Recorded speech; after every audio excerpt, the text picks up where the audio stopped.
Next defect eyes में जो हो सकती हैं वो है आपकी हाइपरमेट्रोपिया। हाइपरमेट्रोपिया, ठीक है, ये एक प्रॉब्लम है जो कि पहले तो कौन सी होगी, मायोपिया हो गई। मायोपिया क्या है, नियर साइटेडनेस, और हाइपरमेट्रोपिया क्या है, हाइपरमेट्रोपिया है फार साइटेडनेस। क्या है ये है फार साइटेडनेस। फार साइटेडनेस का मतलब ये हुआ कि दूर की चीज़ें क्लियरली विजिबल हैं, ठीक है। बट इसमें भी फिर वही चीज़ समझनी है हमको कि अगर दूर की चीज़ें विजिबल हैं तो कितनी दूर की चीज़ें आप मतलब मिनिमम कितनी दूर तक आप देख सकते हो।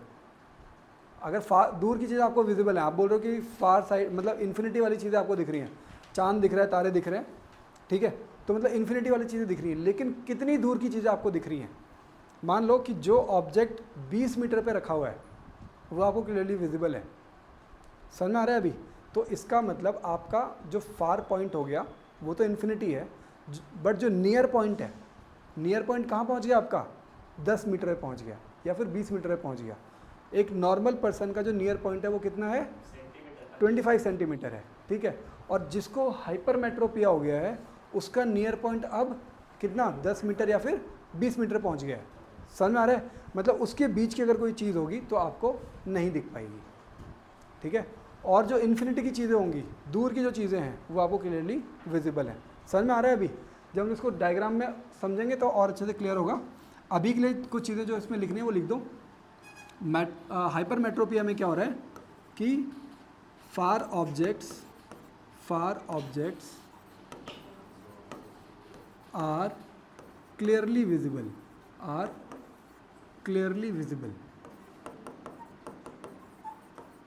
फार ऑब्जेक्ट्स आर क्लियरली विजिबल, ठीक है। और सेकंड, जो नियर बाय ऑब्जेक्ट्स होंगे, near objects are not,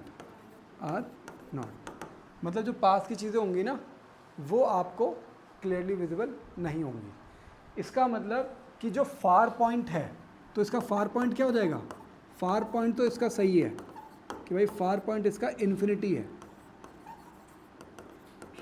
infinity. But जो नियर पॉइंट था ना, तो नियर पॉइंट एक नॉर्मल आई का जो नियर पॉइंट होता है वो 25 सेंटीमीटर होता है, लेकिन जिसको ये बीमारी है हाइपरमेट्रोपिया, उसका नियर पॉइंट शिफ्ट हो जाएगा, चेंज हो जाएगा। और आप कुछ भी अप्रॉक्सीमेट मान सकते हो, लेट्स से कि एज्यूम कर लो आप, एज्यूमिंग कि 20 मीटर आ रहा है, उससे पहले की कोई चीज़ उसको क्लियरली विजिबल नहीं है। हम लोग मानते हैं कि उसको 20 मीटर से पहले का नहीं दिख रहा है, तो 20 मीटर तक की चीज़ें उसको दिख रही हैं, मतलब इन्फिनिटी से अप टू 20 मीटर्स जो भी चीज़ें रखी हुई हैं वो उसको दिख रही हैं। 20 मीटर के अंदर अगर कोई चीज़ है तो हो सकता है कि उसको विजिबल ना हो।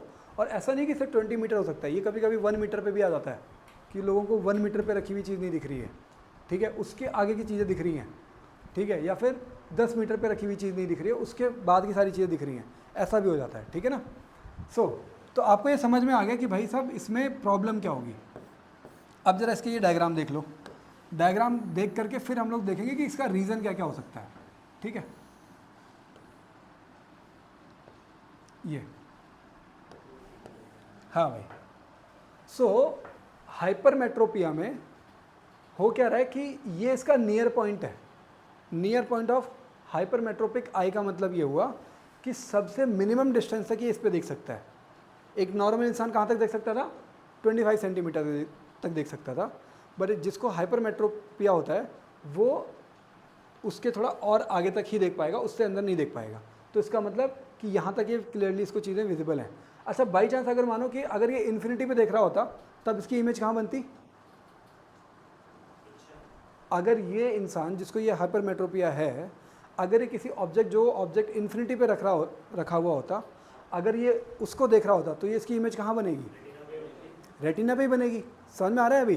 तो वो इन्फिनिटी वाला केस अभी हमने इसमें नहीं बनाया है, बट अगर इन एनी केस अगर वो इन्फिनिटी वाला केस यहाँ पे होता, ठीक है, तो क्योंकि वो दूर तक देखने में उसको दिक्कत है नहीं, इससे पीछे की सारी चीज़ें क्लियरली विजिबल हैं, तो इसका मतलब उससे पीछे कोई भी चीज़ रखी होगी तो वो रेटिना पे ही बनेगी, समझ में आ गया अभी।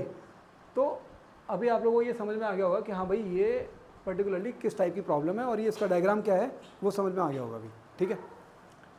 अब अगर कोई ऑब्जेक्ट इसके अंदर आ जाए, कोई ऑब्जेक्ट अगर आपने इससे अंदर रख दिया, मान लो एन डैश पे अगर कोई ऑब्जेक्ट आपने रख दिया है, ठीक है, तो वो उसका जो इमेज बनेगा ना वो इसके पीछे बन रहा है, रेटिना से पीछे बन रहा है। समझ में आ रहा है अभी? तो अगर इसकी इमेज रेटिना के पीछे बन रही है तो इसका मतलब ये आपको कैसा दिखेगा? ब्लरिश दिखेगा, आपको क्लियरली विजिबल नहीं होगा। समझ में आ गया अभी? तो अभी हमको ये समझ में आ गया कि भाई साहब प्रॉब्लम मतलब क्या चीज़ उसको लिए कंफर्टेबल थी, कहाँ तक देख पाना, और उसकी रियल प्रॉब्लम क्या है वो समझ में आ गया। अब हम लोग देखेंगे इस प्रॉब्लम का रीज़न क्या हो सकता है। What are the reasons for hypermetropia. तो भाई यहाँ पे आप देख सकते हो कि जो इमेज जो फॉर्म हो रही है वो रेटिना के पीछे हो रही है। तो रीज़न ये हो सकता है कि जो आईबॉल का साइज़ था वो डिक्रीज़ हुआ हो। बात समझ में आ रही है अभी? कि जो नॉर्मल साइज़ ऑफ आईबॉल था, जो नॉर्मली जो उसको होना चाहिए था आईबॉल का साइज़, वो क्या हो गया? डिक्रीज़ हो गया, ठीक है। तो अगर इंक्रीज़ होगा, आईबॉल का साइज़ अगर इंक्रीज़ होगा तो मायोपिया हो सकता है, और अगर आईबॉल का साइज़ अगर डिक्रीज़ हो गया तो क्या हो सकता है? हाइपरमेट्रोपिया हो सकता है, ठीक है। तो पहला रीज़न क्या आ गया? Decrease in size of eyeball. अरे हाँ रुद्रांश, आपका वो आंसर मिल गया आपको कि अगर आईबॉल का साइज अगर छोटा होगा तो एक दूसरी प्रॉब्लम हो जाएगी। हाँ हाँ, नहीं, तो दिक्कत ये है ना कि जो रेटिना है वो रेटिना एक स्पेसिफिक डिस्टेंस पे ही होना चाहिए, उससे आगे जाएगा तो भी दिक्कत है, उससे पीछे आएगा तो भी दिक्कत है। पास की कोई दिक्कत नहीं है, मैं बोल रहा था दूर देखेंगे अगर आग छोटे हो गई तो सही है ना, दूर का सही दिखेगा ना, दूर का अगर दूर का होगा तो हाइपरमेट्रोपिया है, हाँ दूर का है, सही दिखेगा। हाँ हाँ ठीक है। अभी समझ में आ गया ना वैसे कि जो रेटिना की पोजीशन है ना वो एक स्पेसिफिक पॉइंट पे ही होनी चाहिए, उससे अगर आगे आ रही है या फिर उससे पीछे जा रही है तो दोनों ही हमारे लिए प्रॉब्लमेटिक है, ठीक है। और एक केस में मायोपिया होगा और एक केस में हाइपरमेट्रोपिया होगा। अच्छा, हाइपरमेट्रोपिया का दूसरा रीज़न क्या हो सकता है?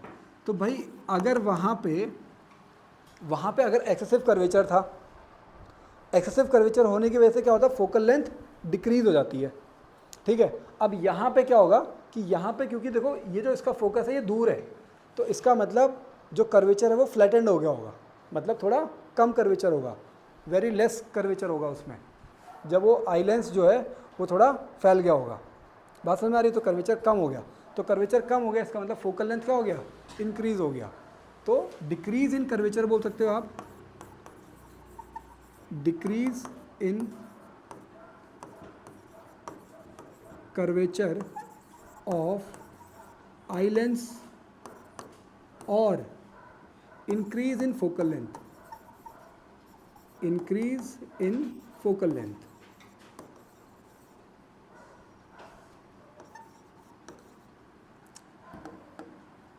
इंक्रीज इन फोकल लेंथ, ठीक है। समझ में आ जाएगा भाई? कोई दिक्कत तो नहीं है इसमें, ठीक है। अब बात आती है करेक्शन कैसे होगा। तो देखो अभी क्या है कि ये जो रे ऑफ लाइट्स हैं ये जा रही है पीछे, हमको चाहिए कि और ज़्यादा क्या हो जाए? कन्वर्ट हो जाए, ताकि ये यहीं पे मीट कर जाए। अभी जो पीछे मीट कर रही है ये और ज़्यादा बेंड हो जाए अंदर की तरफ को, और ज़्यादा कन्वर्ट हो जाए ताकि ये यहीं पे मीट कर जाए। तो कन्वर्ट्स करना है तो कन्वर्ट्स के लिए हम लोग लगाएंगे कन्वर्जिंग लेंस, और कन्वर्जिंग लेंस क्या होता है हमारा? Convex lens. तो ये हो गया हमारा कॉन्वेक्स लेंस। तो डॉक्टर के पास अगर जाओगे ये प्रॉब्लम लेकर के तो डॉक्टर कौन सा लेंस लगा देगा? कॉन्वेक्स लेंस लगा देगा, सो दैट कि ये जो रे ऑफ लाइट है ये और ज़्यादा कन्वर्ट हो जाए, और ज़्यादा कन्वर्ट होगी तो ये रेटिना पे इसकी इमेज फॉर्म हो जाएगी और फिर आपको वो क्लियरली विजिबल हो जाएगा। समझ में आ गया अभी? Hello dear students, I hope कि आप लोगों को ये सारी वीडियोस बहुत अच्छी लग रही हैं और आप लोग इसको अच्छे से यूज़ भी कर रहे हो, नोट्स भी बना रहे हो। मैं यहाँ पे हर एक चीज़ राइट डाउन इसीलिए कर रहा हूँ सो दैट कि आप भी कॉपी और पेन लेकर के बैठो और नोट्स बनाओ, ठीक है। और बच्चों, अगर आप लोगों को ये वीडियोस पसंद आ रही हैं तो मेक श्योर कि आप इस चैनल को लाइक करो, शेयर करो। और दूसरी चीज़ स्टूडेंट्स, अगर हमको मान लो किसी भी चीज़ की बहुत अच्छी अंडरस्टैंडिंग डेवलप करनी है ना, और उसमें फिर उसको मार्क्स में भी कन्वर्ट करना है, तो कुछ चीज़ें बहुत इंपॉर्टेंट हैं। जैसे एक तो ये कि आप रेगुलर क्लास लो, ठीक है, रेगुलर क्लास लो और पूरा फुल कोर्स कंप्लीट करो, फुल कोर्स, चाहे वो कोई भी सब्जेक्ट हो उसका पूरा कोर्स कंप्लीट करो, ठीक है। दूसरी चीज़ कि नोट्स, जो कि मैंने पहले बताया, नोट्स बनाने हैं। तीसरी चीज़ कि उसका रिपीटेड रिवीजन करो, ठीक है, उसको बार बार रिवाइज करो। और डियर स्टूडेंट्स, आप सबके लिए ये सारी चीज़ें अवेलेबल करने के लिए मैंने क्या किया है कि मैंने ये चीज़ें आपको, एक एप्लीकेशन है हमारी एंड्रॉयड एप्लीकेशन जो कि प्ले स्टोर पे मिलेगी, एंड्रॉयड एप्लीकेशन है। और यहाँ पे स्टार्टिंग 1000 स्टूडेंट्स के लिए हर एक कोर्स, सीबीएसई बोर्ड के क्लास 10th के स्टूडेंट्स के लिए हर एक कोर्स मेरा स्टार्टिंग 1000 स्टूडेंट्स के लिए सिर्फ 199 का है फॉर 1 ईयर। अब उस एक साल में ना मैं आपको हर एक चीज़ पढ़ाने वाला हूँ, उस प्रॉपर उस सब्जेक्ट को फुल्ली एक्सप्लेन करूँगा। फिर उसके बाद उसके जो इंपॉर्टेंट क्वेश्चंस हैं, जो बोर्ड में आने वाले क्वेश्चंस हो सकते हैं, एक्सपेक्टेड क्वेश्चंस जो हो सकते हैं, वो सारी चीज़ें ओनली फॉर 199 आपको अवेलेबल हो जाएंगी किसी भी एक सब्जेक्ट की। मैथ्स हो गया, साइंस हो गया, 2 ही सब्जेक्ट में पढ़ा रहा हूँ।